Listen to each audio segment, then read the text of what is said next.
Shri Balaji tractors and Motors Narayangaon देत आहेत कोणत्याही 35 HP खालील ट्रॅक्टर खरेदीवर इलेक्ट्रिक बाईक अगदी फ्री. तर मग आजच आपला ट्रॅक्टर बुक करा. आमचा पत्ता पुणे नाशिक हायवे, कुकडी कॉलनी, नारायणगाव, तालुका जुन्नर, जिल्हा पुणे. आंबेगाव तालुक्यामध्ये आपण एका भाषणामध्ये घोषणा केली होती की देवदत्त निकम हे आमदारकीचे उमेदवार असते आणि त्यानंतर शिवसैनिक आपल्या विरोधात गेले होते. आताची परिस्थिती काय? नक्की शिवसेना आंबेगाव तालुक्यामध्ये परवा तुम्ही बघितलं असेल, शिवसेनेचे जिल्हा प्रमुख सुरेशभाऊ भोर स्वतः या संपूर्ण निवडणूक अर्ज भरण्याच्या प्रक्रियेत सुद्धा होते आणि शिवसेनेची पूर्ण सपोर्टिव्ह भूमिका ही संपूर्ण मतदारसंघामध्येच असणार आहे आणि जे काही थोडे बहुत गोष्टी अजून आयन आउट करायच्या असतील त्यासाठी उद्या मी आणि सचिन भाऊ अहिर, शिवसेनेचे संपर्क प्रमुख उपनेते सचिन भाऊ अहिर असे आम्ही संयुक्त बैठका करणार आहोत. साहेब, एक शेवटचा प्रश्न. राष्ट्रवादी काँग्रेस पक्षामध्ये विभाजन झाल्यानंतर अनेक घडामोडी झाल्या. आता निवडणूक होणार आहे. काय वाटतं तुम्हाला, निवडणुकीनंतर अजित पवार आणि शरद पवार एकत्र येऊ शकतात असं वाटतं? लोकसभेनंतर तुम्हाला निकाल मिळाला की राष्ट्रवादी कोणाची? लोकसभेनंतर एकीकडे 80% रिझल्ट हा आदरणीय पवार साहेबांसाठी आणि जेमतेम मला वाटतं 5 पैकी एकच जागा, 5 मधली एक जागा सोडावी लागली होती त्यांना. त्यातली जेमतेम एक जागा म्हणजे जेमतेम 20% किंवा फार तर तुम्ही 4 मध्ये एक म्हणला तर 25% हा स्ट्राईक रेट अजितदादांच्या पक्षात. त्यामुळे सर्वसामान्य महाराष्ट्रानं हा कौल दिलेला आहे की राष्ट्रवादी कोणाची. आणि त्यानंतर मला वाटतं की पुन्हा मग वेगळ्या गोष्टी, मग जर हे करायचं असेल तर कशासाठी ही ओढाताण आहे. म्हणजे मी जुन्नरच्याही विद्यमान लोकप्रतिनिधींना जे आवाहन केलं, जर राष्ट्रवादी एकसंध होती तर 84 वर्षाचा योद्धा उन्हाची पर्वा न करता, प्रकृतीची पर्वा न करता लोकसभा निवडणुकीला जेव्हा जंग पछाडत होता, जेव्हा आदरणीय पवार साहेब या सगळ्या गोष्टी रणधुमाळीमध्ये स्वतःला झोकून देत होते, त्यावेळी का सावली धरायला तुम्हाला यावंसं वाटलं? का असं वाटलं नाही की 2 पावलं आम्ही चालतो? अनेक जण अशा एकत्र येतील म्हणून आणि विद्यमान आमदार स्वतः सांगतात की दोन्ही राष्ट्रवादी वेगळ्या नेत्या दोन्ही एकत्र येतील. कसं आहे, लोकसभेला सर्वसामान्य जनतेने पूर्णपणे नाकारल्यानंतर एक नॅरेटिव्ह देण्याचा हा प्रयत्न त्यांच्या सल्लागार कंपनीकडून होण्याचा आपल्याला सगळ्यांना दिसतो. त्यामुळे त्या सल्लागार कंपनीने कदाचित हे सांगितलेलं आहे की सर्वसामान्य जनतेनं तुम्हाला पूर्णपणे नाकारायचं ठरवलंय. तर तुम्ही कोणत्या गोष्टीसाठी गेलात त्याचे कारण तर सांगा. तुम्ही 1.5 वर्षांपूर्वी जी भूमिका बदलली, ती भूमिका का बदलली? ती भूमिका बदलत असताना लोकसभेमध्ये पवार साहेबांनी संपूर्णपणे लोकांनी मत द्यायचं ठरवलेलं आहे आणि त्यामुळे हा एक नॅरेटिव्ह तयार करण्याचा प्रयत्न आहे. मुख्यमंत्री कोणत्या सभेला स्ट्राईक मुख्यमंत्री कोणत्या पक्षात होईल? अजून म्हैस पाण्यात मोल कशाला करायचं बाजार? आणि निवडणूक होऊन जाऊ द्या. महाविकास आघाडी सत्तेत येणार तर मुख्यमंत्री कोणत्या पक्षात? निवडणूक होऊ द्या. यामध्ये विनाकारण या पक्षात आणि त्या पक्ष यापेक्षा महाविकास आघाडी सत्तेत येणं जास्त गरजेचं आहे आणि मुख्यमंत्री सर्वसामान्य महाराष्ट्राच्या जनतेच्या हिताचा विचार करणारा असला पाहिजे, मग तो कोणताही पक्ष. असं म्हटलं होतं की मी अजितदादा पवार गटामध्ये यासाठी गेलोय की विकासाचा निधी हा तालुक्यामध्ये आणायचा, यासाठी ते गेले असल्याचं म्हणणं होतं. अरे त्यांचं म्हणणं आपण त्यांना हा प्रश्न विचारला पाहिजे. मला असं वाटतं की केवळ निधी पलीकडे जाऊन सुद्धा निष्ठा, तत्व, स्वाभिमान याला शिवजन्मभूमीची जनता जास्त महत्व देते आणि ती त्याला प्राधान्य देते. विद्यमान आमदार असे म्हणाले की मी अजितदादा पवारांचा उमेदवार आहे, परंतु शरद पवार साहेबांचा मला आशीर्वाद आहे. या गोष्टीकडे आपण कसं पाहताय? मतदारांना संभ्रम निर्माण करायचंय? मला असं वाटतं की विद्यमान आमदार सर्वसामान्य जनतेला अशा पद्धतीने संभ्रमित करण्यापेक्षा सर्वसामान्य जनतेला पुरेपूर ठाऊक आहे. त्यामुळे कोणाचा आशीर्वाद कोणाला आहे हे जनतेला पुरेपूर ठाऊक आहे. आणि जर असं विद्यमान आमदाराचं म्हणणं असेल तर आदरणीय पवार साहेबांच्या सभेच्या दिवशी तो आणखी स्पष्ट ती गोष्ट होऊन जाईल. प्रचारासाठी कोण कोण नेते येणार आहेत? प्रचारासाठी जुन्नर विधानसभेसाठी कोण कोण येणार आहे? प्रचारासाठी आता सगळं आमचं एकूण प्लॅनिंग सुरू आहे आणि साधारणतः 5 तारखेला याचं संपूर्ण स्वरूप हे तयार होईल. आता आम्ही पूर्ण प्लॅनिंग करतोय संपूर्ण प्रचाराचं. आणि 5ला मी स्वतः नागपूरला आहे. काटोल, नागपूर, मोर्शी आणि हिंगणा अशा ठिकाणी त्या सगळ्या सभा आहेत आणि त्या दरम्यान मात्र संपूर्ण प्रचाराचं एकूण नियोजन कळेल. ठीक आहे.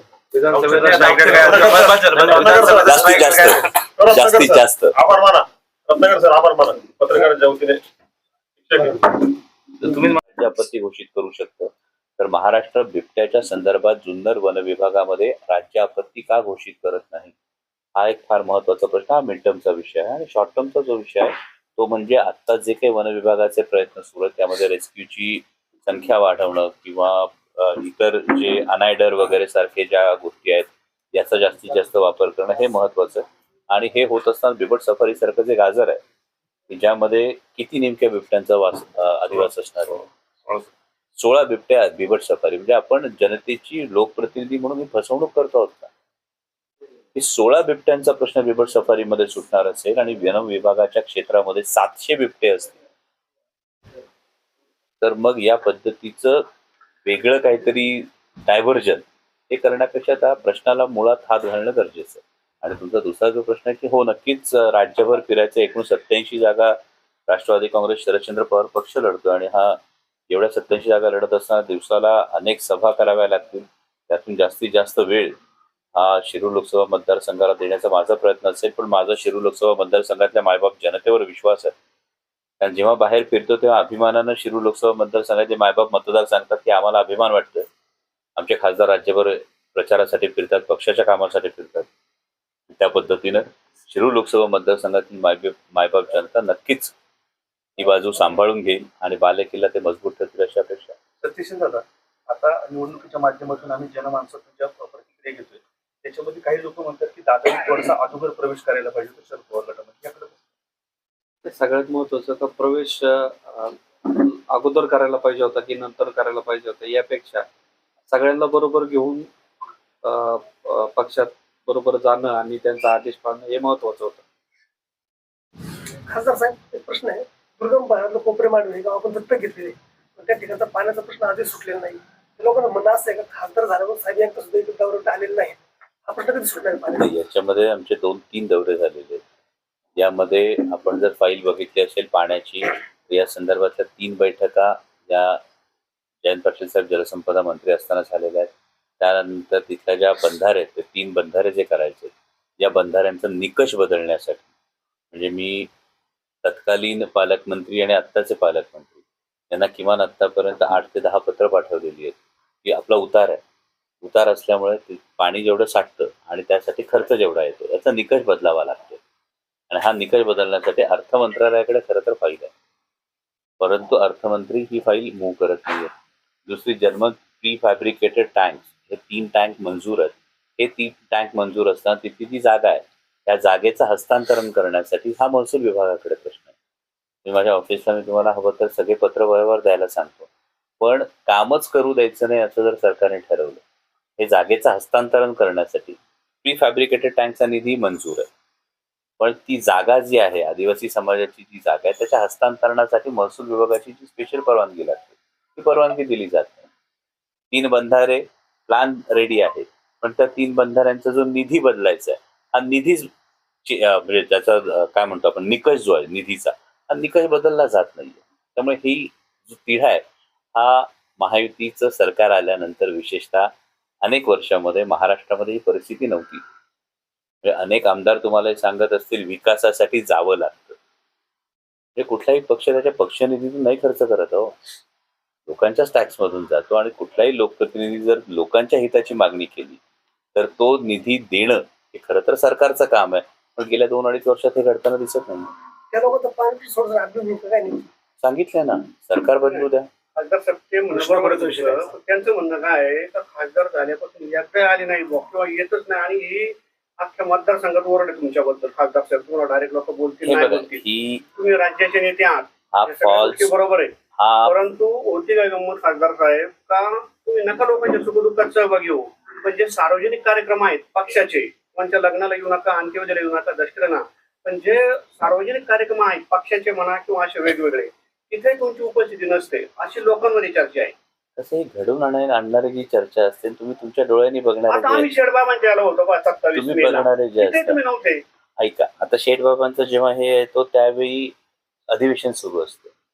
सत्यशीलदादांना माहिती आहे की त्यावेळी अधिवेशन आहे, संसदेचं अधिवेशन आहे. संसदेचं अधिवेशन वीकेंड वगैरे असेल त्यावेळी मला डेफिनेटली येता येतं. संसदेचं अधिवेशन सोडून येता येत नाही. आणि त्यामुळे जिथे जिथे पक्षाचे कार्यक्रम असतील त्या त्या ठिकाणी तुम्हाला प्रत्येक ठिकाणी मी दिसतो. त्यामुळे हा जो काही लोकसभेच्या वेळी एक फॉल्स नॅरेटिव्ह करण्यात आला, हा फॉल्स नॅरेटिव्ह जो आहे मी स्वतः बघतात. आता परवाच्या बैठकीला सुद्धा मी आहे, त्याच्या आधीच्या बैठकीला सुद्धा मी आहे. त्यामुळे हे जे सार्वजनिक कार्यक्रम आणि पक्षाचे जे कार्यक्रम आहेत, याला सातत्यानं तुम्हाला मी दिसतोय. आणि हे दिसत असताना तुम्हाला मी जेवढा जुन्नरमध्ये दिसतोय, तेवढाच आंबेगावमध्ये दिसतोय, तेवढाच खेडमधल्या कार्यक्रमांना दिसतोय. आधीची संपूर्ण शिवस्वराज्य यात्रा तुम्ही मला एक सांगा, आधीच्या तुमचा कुठला लोकप्रतिनिधी 7,500 किलोमीटर फिरून 67 विधानसभा मतदारसंघ कव्हर करून तो त्याच वेळी दुसरीकडे असू शकतो का हो? आपण आपल्याला समोर ही परिस्थिती आहे की गेले 2 महिने जवळपास आम्ही 7,500 किलोमीटर फिरलोय. आम्ही 67 विधानसभा मतदारसंघांमधून जाऊन आलोय. आणि मग हा पक्षाचा कार्यक्रम नाही का? हा कार्यक्रम कोणाचा? पक्षाचा कार्यक्रम आहे तो, पण जनतेचं इच्छा आम्ही मतदारांनी पण मतदान मी केलेलं आहे त्यासाठी ना. सांगतो ना, यासाठीचं तुमचं कुठलंही काम, तुमचे मागचे जनता दरबार जर तुम्ही बघितले असतील, 2 महिन्यापूर्वीचे जे जनता दरबार झाले त्याच्यामध्ये मार्गी लागलेली कामं ही सुद्धा तुम्ही पाहू शकता. त्याच्यामध्ये कुठली कामं आणली असतील तुम्ही मला 100% सांगू शकता. हे ऑफिसेस सुरू आहेत. त्यामुळे या ज्या सगळ्या गोष्टी सुरू आहेत, माझं विनंती आपल्याला एवढं याच्यासाठीच आहे, या सगळ्याकडे आपण समग्र दृष्टीने पाहिलं तर त्याच्यातून निष्पत्ती येते. तर सगळ्यांचा सकारात्मक दृष्टिकोन आहे तुमच्याकडे, कारण आम्हाला अभिमान आहे का आपण एका तालुक्याचा आपल्या तालुक्यातले आहात, आम्हाला तो अभिमानाचे. ही एक लोकांमध्ये असणारी चर्चा आहे. आणि मी तुम्हाला तेच म्हणतो ना, ही लोकांमध्ये असलेली चर्चा जी आहे, जी गेल्या वेळची जो एक फॉल्स नॅरेटिव्ह तयार करण्याचा प्रयत्न करण्यात आला होता विरोधकांकडून हा फॉल्स नॅरेटिव्ह केला होता तिने लोकसभेला. मग हा फॉल्स नॅरेटिव्ह एका रात्रीत गायब होईल असं मी कसं म्हणू? विरोधकांना टीका करण्यासाठी काही साधन लोकांना टीका करण्यासाठी काहीतरी लागणार आहे ना या गोष्टी. म्हणजे आता मागे मला सांगा, मागे आंबेगावातून एक विधान आलं. ते विधान आल्यानंतर त्यांना उलटा प्रश्न असा विचारण्यात आला की ठीक आहे की आपण किती मतदारसंघांमध्ये साहेबांसाठी प्रचाराला गेला होता?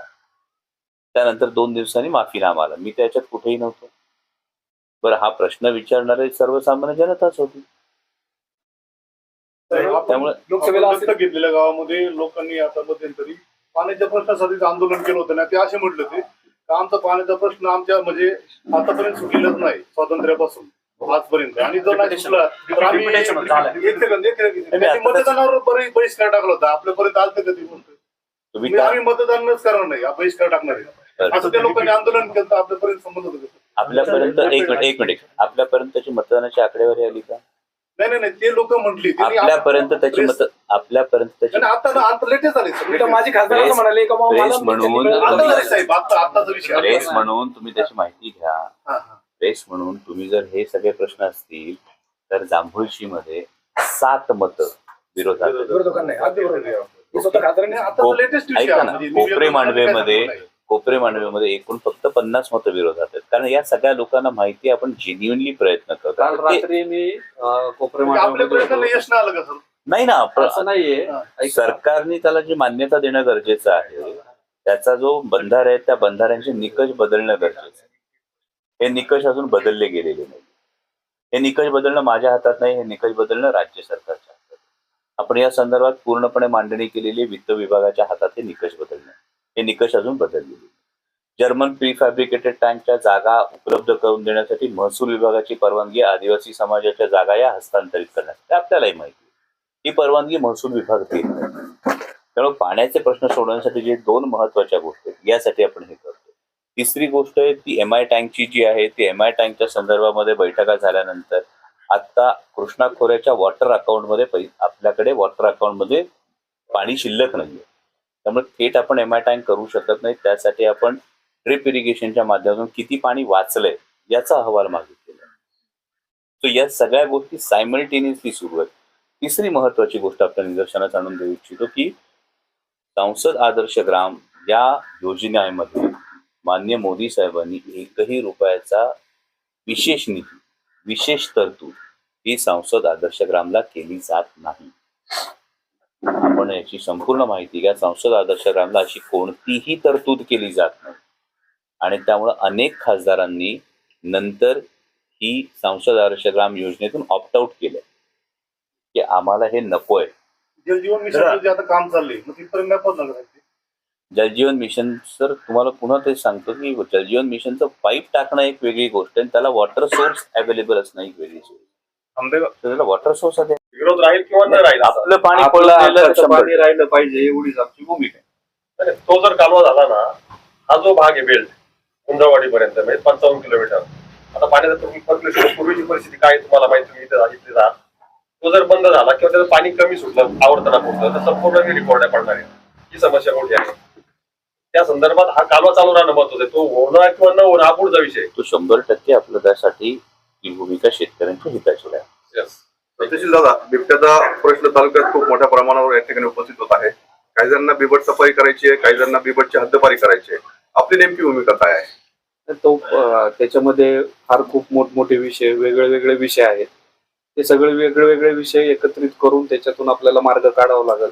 आता बिबट्याच्या बाबतीत जर बघितलं तर तुम्ही सातत्याने पाहताय का आपल्याकडे खूप मोठ्या प्रमाणात हल्ले होत आहेत आणि प्रामुख्याने मी अनेक वेळेला शासकीय पातळीवर पण त्या बैठकांना हजर होतो.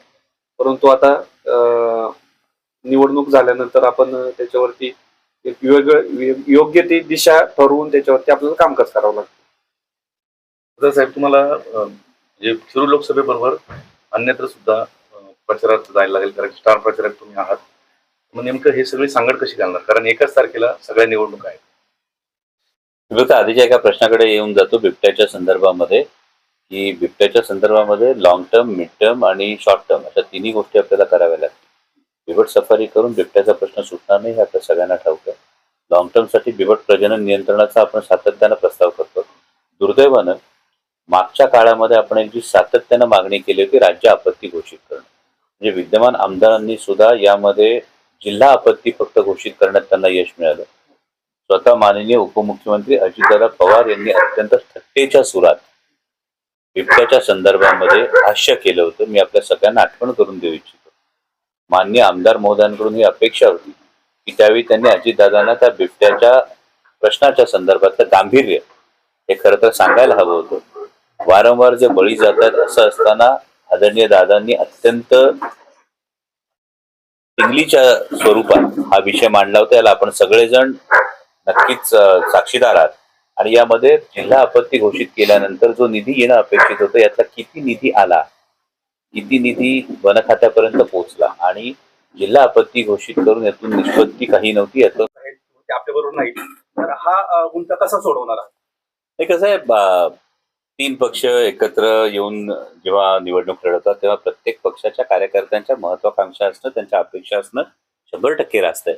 वर्षानुवर्ष कार्यकर्ते काम करत असतात आणि निवडणुकीच्या निमित्तानं या महत्वाकांक्षा पूर्ण होण्याचा त्यांचा एक प्रयत्न असतो. परंतु महाविकास आघाडी म्हणून निवडणुकीला सामोरं जात असताना किंवा या विधानसभा निवडणुकीला सामोरं जात असताना व्यापक हित समोर ठेवणं फार गरजेचं आहे. म्हणजे भारतीय जनता पक्षानं अत्यंत चुकीच्या अँगलने खरं तर बटेंगे तो कटेंगेचे पोस्टर लावलेले आहेत. पण जर त्या पोस्टरचा शांतपणे सगळ्या घटक पक्षांनी विचार केला तर तेही तितकंच खरं आहे की या पद्धतीने जर मतविभागणी झाली, मतविभाजन झालं तर ज्यांनी शेतकऱ्यांच्या ताटात माती घालवण्याचं पाप केलेलं आहे, ज्यांनी माता भगिनींच्या सुरक्षेचा प्रश्न वाऱ्यावर सोडलेला आहे, बेरोजगारीच्या संदर्भात सगळे मोठमोठे प्रकल्प हे सारखे गुजरातला जात आहेत. म्हणजे एका दृष्टीनं महाराष्ट्राची भाकरी खाऊन गुजरातची चाकरी जे करतात त्यांना मदत होईल अशा पद्धतीनं कोणताही महाविकास आघाडीचा घटक पक्षाचा कार्यकर्ता वागणार नाही असा मला विश्वास आहे. आणि त्यानुसार चर्चा सुरू आहे. 4 तारखेला आपल्याला यामध्ये अनेक बदल झालेले दिसतील. उभाटा गटाचे माऊली खंडागळे हे अद्यापही अजून त्यांनी त्यांची भूमिका स्पष्ट केली नाही, मात्र त्यांनी अपक्ष उमेदवारी अर्ज भरला. काय वाटतं तुम्हाला, तुम्ही त्यांची नाराजी कशा पद्धतीने दूर करा? किंवा मला असं वाटतं की माऊली खंडागळे एक अत्यंत निष्ठावंत शिवसैनिक आहे, अत्यंत अभ्यासू कार्यकर्ता आहे. बाजार समितीच्या माध्यमातून काम करत असताना त्यांचा जो सखोल अभ्यास आहे तालुक्याच्या प्रश्नाचा आम्ही वारंवार पाहिलेला आहे आणि मला व्यक्तिगत त्यांच्याविषयी आदर आहे. आणि शिवसेनेचा आणि मातोश्रीचा आदेश हा ते 100% पाळतील असा मला विश्वास आहे. बाळासाहेब दांगट हे सर्वसामान्यांच्या व्यासपीठावर दिसले होते, त्यांच्या विषय काय नाही? ते मला वाटतं की या सगळ्या ज्या सुरुवातीच्या काळात जे होतं की मी जसं म्हणालो प्रत्येक पक्षाच्या कार्यकर्त्यांची इच्छा असणं, अपेक्षा असणं हे स्वाभाविक आहे. पण मातोश्रीकडून किंवा शिवसेनेचे संपर्क प्रमुख सचिन भाऊ आहेत यांच्याशी माझं सातत्यानं बोलणं सुरू आहे. आणि जिथे जिथे शिरूर लोकसभा मतदारसंघामध्ये, पुणे जिल्ह्यामध्ये जिथे जिथे या अडचणीचे विषय असतील ते सोडवण्याच्या दृष्टीने आम्ही सकारात्मक पावलं टाकतो. दादा, नारायणगावचे उपसरपंच बाबू पाटे हे तुमचे अत्यंत जवळचे मित्र आहेत, तर त्यांची काय भूमिका, त्यांची तुम्हाला साथ लाभणार का कसं? नक्कीच गेले अनेक दिवसापासून ते माझे मित्र आहेत राजकीय जरी विषय बाजूला असला तरी एक मित्रत्वाच्या नात्याने मला असं वाटतं की ते लवकरच मला मदत करतील. गणेश कोडेंचं काय ते आपल्या लक्षात जवळचे लोक. एक 4 तारखेपर्यंत सगळ्यांनी थांबा, सगळं चित्र स्पष्ट होईल. सदर साहेब सांगली पॅटर्न चर्चेत होता, तसा जुन्नर तालुक्यातही असा काही पॅटर्न होईल अशी चर्चा आहे, काय सांगा? कसं होत आहे की सांगली पॅटर्न लोकसभेच्या निवडणुकीचा एकूण मूड वेगळा होता. लोकसभेच्या निवडणुकीची एकूण परिस्थिती सांगलीमधला जर सांगली पॅटर्न जर आपण बारकाईने बघितलं तर तो बारकाईने पाहिलेला आहे. आणि केवळ अपक्ष निवडून येणं म्हणजे सांगली पॅटर्न असं जर कोण म्हणत असेल तर त्यामध्ये फार मोठं अंतर आहे या दोन गोष्टींमध्ये. त्यामुळे सरसकट असा बिरुदावली आपल्याला लावता येणार नाही. मुळात महाविकास आघाडीच्या पाठीमागे आदरणीय शरदचंद्रजी पवार साहेब असतील, माननीय उद्धवसाहेब ठाकरे असतील, त्यांच्या पाठीमागं फार मोठ्या प्रमाणावर जनता आहे. सर्वसामान्य शेतकरी असेल, सर्वसामान्य तरुण असेल, हा प्रत्येक जण हा महाविकास आघाडीच्या पाठीमागे उभा आहे. त्यामुळे मला असं वाटत नाही की या पद्धतीचा कुठला पॅटर्न केवळ जुन्नर तालुक्यातच नाही तर अनेक ठिकाणी जरी दावा केला जात असला तरी हा पॅटर्न वर्क होत नाही. कारण हा पॅटर्नचा जे दावा करत असतील त्यांनी जर डेटा बारकाईने बघितला तर त्यांना सुद्धा याची कल्पना आलेली असते. निवडणूक निर्णय प्रक्रियेमध्ये तुम्ही जे तुमचा मोठा वाटा आहे किंवा कुणाला तिकीट द्यायचं त्याच्यामध्ये सुद्धा तुम्ही निर्णय प्रक्रियेत आहात. शिरूर लोकसभा मतदारसंघामध्ये याच्यामध्ये तुम्हाला वाईटपणा निश्चित घ्यायला लागलाय, त्याबद्दल काय? कसं असतं, जेव्हा तुम्ही निर्णय प्रक्रियेत असता तेव्हा you cannot please all the people all the time. तुम्ही सगळ्यांना कायम खुश ठेवू शकत नाही. तुम्हाला कुठेतरी निर्णय घ्यावा लागतो आणि निर्णय घेत असताना आदरणीय पवार साहेबांचं हेच कायम मार्गदर्शन आहे की निर्णय घेत असताना कधी कधी एखादा निर्णय त्यावेळी अप्रिय वाटत असतो, पण तो व्यापक हिताच्या दृष्टीने जर निर्णय घेतला गेला तर तो पुढे जाऊन निर्णय योग्य होता हे लोकांच्या जेव्हा लक्षात येतं तेव्हा ही आपलीच माणसं असतात. त्यामुळे वाईटपणा जरी म्हटलं, नाराजी जरी म्हटलं, ते आपलीच माणसं असतात. आपलीच माणसं नंतर जवळ घेतात आणि सांगतात ठीक आहे त्यावेळी परिस्थिती वेगळी होती, आता बदलली. सहापैकी 6 सीट शिरूर लोकसभेमध्ये 6 पैकी 6 सीट नक्की करतात. लातूरच्या सभेमध्ये आपण म्हटलं होतं की आता किरणाचा प्रश्न विचारला, मानाचं पान, आणि आता माऊली शेठ असतील किंवा आशाताई असतील असे जे लोक उभे राहिले आणि माऊली शेठ उभे राहिले, तर त्या संदर्भात काय सांगा? यामध्ये मानाचं पान ही जी संकल्पना याच्याविषयीची माझी भूमिका ही कायम तशीच आहे. कारण शिवसेनेने खूप चांगलं काम लोकसभा निवडणुकीला संपूर्ण 6 विधानसभा मतदारसंघांमध्ये शिवसेनेने फार चांगलं काम केलं. हडपसरला फार चांगलं काम केलं. भोसरीची तर संपूर्ण निवडणूक ही शिवसैनिकांनी खांद्यावर घेतली होती. खेड आळंदी असेल, आंबेगाव असेल, जुन्नर असेल, सगळीकडेच काम केलं. शिरूर हवेली असेल.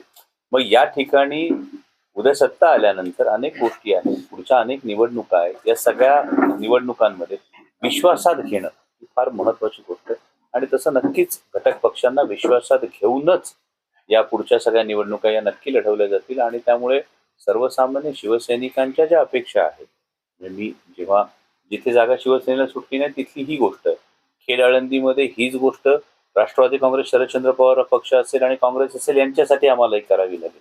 तर या गोष्टी केल्या जातील. तर आता पवार साहेब आणि खासदार साहेब स्वतः यांचा करिश्मा आपल्या सर्व भागात आहे किंवा पवार साहेबांना मानणारा वर्ग आहे, त्याचा कितपत आपल्याला फायदा होईल? उमेदवारच खरं तर पवार साहेब आहे. सत्यशील शेरकर उमेदवारच नाहीये. पवार साहेबांची सभा कधी होईल? खासदार साहेब ठरवतील. सतीशदादा, माजी आमदार बाळासाहेब दांगटांनी एक विधान केलं होतं, सतीशरावांनी कारखाना सांभाळावा, त्यांनी आमदारकीच्या नादी लागू नये. त्या विधानाबाबत काय सांगा? महाराष्ट्रातलं जर बघितलं तर फक्त विघ्नर कारखान्याचे चेअरमन असं आहे का ते आमदार नाही आहेत, बाकी सगळे आमदार आहेत. खासदार साहेब, गेले 2-3 दिवस झाले जुन्नर तालुक्यामध्ये डमी उमेदवारावरून मोठा गदारोळ माजलेला आहे. तुम्ही या एकूण प्रकरणाकडे कसं पाहता? हे खरं तर व्यक्तिगत म्हणाल तर डमी उमेदवार हा जो प्रकार असतो हा दुर्दैवी प्रकार आहे. आणि ज्या पद्धतीनं जुन्नर तालुक्यामध्ये जी डमी उमेदवाराची जी खूप परिस्थिती जर बघितली तर ही परिस्थिती खूप फेअर इलेक्शन आणि फेअर ग्राउंड अशी केली गेलेली नाहीये. त्यामुळे ज्यांनी फेअर इलेक्शनचं ग्राउंड कमी केलं त्यांच्याविषयी एक नाराजी, त्यांच्याविषयीचा एक रोष. कारण आपल्याकडे एक खूप साधी सरळ संस्कृती आहे, सरळ सरळ ललकारांसमोरासमोर लढा ना.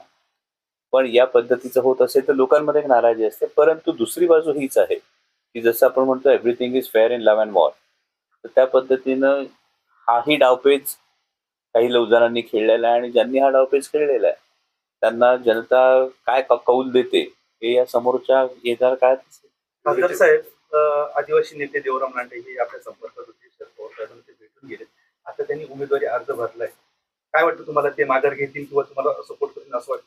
तर तुला तोच विषय, देवराम लांडे एक अत्यंत धडाडीचं झुंजार नेतृत्व आहे आदिवासी समाजातलं, आणि आदिवासी समाजासाठी आदरणीय पवार साहेबांनी काय काय केलंय याची त्यांना सुद्धा भरपूर व्यवस्थित जाण असेल. म्हणजे आदिवासींसाठी स्वतंत्र बजेटची तरतूद असणं असेल, तर बजेटमधल्या 9% निधी हा आदिवासी समाजासाठी राखीव ठेवणं असेल.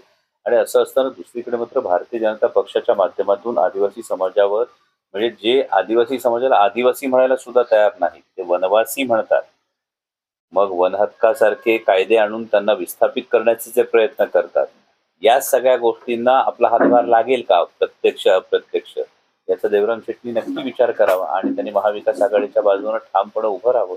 कारण या आदिवासी समाजानं पवार साहेबांची कायम साथ केलेली. तर त्याच्यात एक प्रश्न विचारतो. आता एकूण मतदारांचा कल त्यातल्या शिरूर लोकसभा मतदारसंघात पाहता लोकसभेप्रमाणेच मतदारांचा कौल पॉझिटिव्ह दिसतोय. तर विजय दृष्टिक्षेपात आहे. मग विजय झाल्यानंतर तालुक्यातले प्रमुख 3 प्रश्न कोणते तुम्ही हातात घेणार, म्हणजे सर्वसामान्यांच्या हिताचे आहेत? सगळ्यात महत्वाचं म्हणजे का, आज जर बघितलं तर तरुणांना नोकरी नाही. जे आपल्या तालुक्यात फार मोठ्या प्रमाणात तरुण बेरोजगार आहे, ती संधी कुठेतरी उपलब्ध करून देणं गरजेचं आहे. दुसरा भाग असा का, आता शेतकरी जर बघितलं तर आपल्या जवळ मुंबई असेल, पुणे असेल, नाशिक आणि नगर हे चारही बाजूला मोठे शहर आहे. आणि शेतीला जर बघितलं तर शेतीला आज शेतकऱ्यांची फार मोठी दयनीय अवस्था आहे. कुठली इंडस्ट्री नाही. मग शेतीला पूरक काही ना काहीतरी आपल्याला इंडस्ट्री त्या ठिकाणी उभी करणं गरजेचं आहे. आणि तिसरा भाग म्हणजे का, सगळ्यात महत्वाचं का, पाण्याचा मोठा प्रश्न आपल्या काही भागांमध्ये आहे की आजही त्या ठिकाणी आपल्या भगिनींना पाण्यासाठी वनवन करायला लागते. आणि असे प्रश्न अनेक आहेत ते आपल्याला. शेतीचा जो पाण्याचा प्रश्न आहे, अशी एक चर्चा आहे, देवचं निकम झालं, तुम्ही झालं, आमदार झाले, निवडून आले, तुमच्याच विचाराचे रोहित पवार तिकडे निवडून आले. त्यांचा पहिला प्रोजेक्ट आहे की डिंग्याचं पाणी माणिकगावमध्ये न्यायचं, हा त्यांच्या डोक्यात कल्पना आहे. मग थोडासा त्याच्यावर वादविवाद झाला. तर तुमची भूमिका, समजा रोहित पवारांनी जो निर्णय घेतला, तुमची भूमिका काय राहील त्यावेळेला खासदार साहेब निर्णय घेतील त्याच्यावर. तुम्ही तुमचा निर्णय घेतला पाहिजे ना. तर यामध्ये फार महत्वाची गोष्ट आपण लक्षात घेतली पाहिजे की पवार साहेबांनी याविषयीची भूमिका स्पष्ट केलेली आहे. आणि वारंवार डिंब्याचं पाणी आणि हा जो बोगद्याचा जो विषय आहे, मग या संदर्भात स्थगिती आली का? 1.5 वर्ष ज्यांनी भूमिका बदलली, या 1.5 वर्षात नेमकी काय गोष्ट आहे त्याची श्वेतपत्रिका समोर ठेवली का? तर याची श्वेतपत्रिका समोर ठेवली नाही तर हा नक्की प्रोजेक्ट आहे, हा बागुलबुवा केलेला आहे. सर्व झालेलं त्याचा नाही, सर्वे झालेला आहे. मग 1.5 वर्षात काय घडलं, त्याच्यावर स्थगिती आली का? तर मला काय म्हणायचंय, माझं म्हणणं राहील का? माझं म्हणणं इतकं सोपं आहे. आपलं पाणी पळवून देण्यासाठी, पाण्याचं इक्वल डिस्ट्रीब्युशन याच्यासाठी सगळ्यांची संमती असली पाहिजे, पण आपल्या हक्काचं पाणी जाऊ नये आणि आपल्या ज्या जमिनी बागायती आहे त्या जमिनी कोरड्या होऊ नयेत यासाठी तर 100% प्रत्येक लोकप्रतिनिधी हट्टाने भांडणार, हक्काने भांडणार, हे अगदी स्वाभाविक आहे. माझा प्रश्न तुमच्या प्रश्नाला धरून उलटा असा आहे की 1.5 वर्षापूर्वी या प्रोजेक्टसाठी ज्यांनी भूमिका बदलल्या त्यांची नेमकी अचिव्हमेंट काही त्यांनी आधी लोकांसमोर ठेवली पाहिजे. कारण आंबेगाव असेल, जुन्नर असेल, 2019 साली आदरणीय पवार साहेबांच्या नावावर, आदरणीय पवार साहेबांच्या पक्षाच्या नावावर लोकांनी मतं दिली. हे एवढं मोठं स्थित्यंतर करत असताना काही कारणं जी देण्यात आली, तर त्याची नेमकी परिस्थिती काही सुद्धा त्यांनी लोकांसमोर सांगून मग सामोरं जावं निवडणुकीला, ही सारी अपेक्षा लोकांची.